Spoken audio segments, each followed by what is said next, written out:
চাই শিকি বুজি ভাল পোৱা আপোনাক স্বাগতম জনাইছোঁ আমাৰ ইউটিউব চেনেল ষ্টাডি পইণ্ট আছামলৈ। নমস্কাৰ বন্ধুসকল, আজিৰ ভিডিঅ'ত আপোনালোকলৈ লৈ আহিছোঁ এখন গুৰুত্বপূৰ্ণ নটিছ।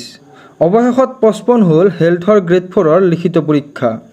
আৰু এই লিখিত পৰীক্ষাটি পুনৰাই কেতিয়া অনুষ্ঠিত হ'ব সবিশেষ জানিবলৈ আমাৰ এই ভিডিঅ'টি শেষলৈ চাওক।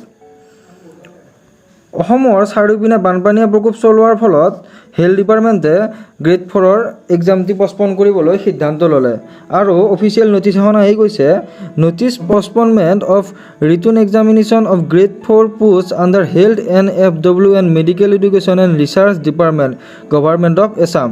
যি 19 তাৰিখে হ'বলগীয়া ৰিটন টেষ্টটি আছিলে, সেই ৰিটন টেষ্টৰ পৰীক্ষাটি 3/7/2022 অৰ্থাৎ 3 জুলাইলৈকে সময়সীমা বৃদ্ধি কৰা হৈছে। আৰু 3 জুলাই তাৰিখে ৰাতিপুৱা 11 বজাৰ পৰা 12:30 বজালৈ এই এক্সামটি অনুষ্ঠিত হ'ব।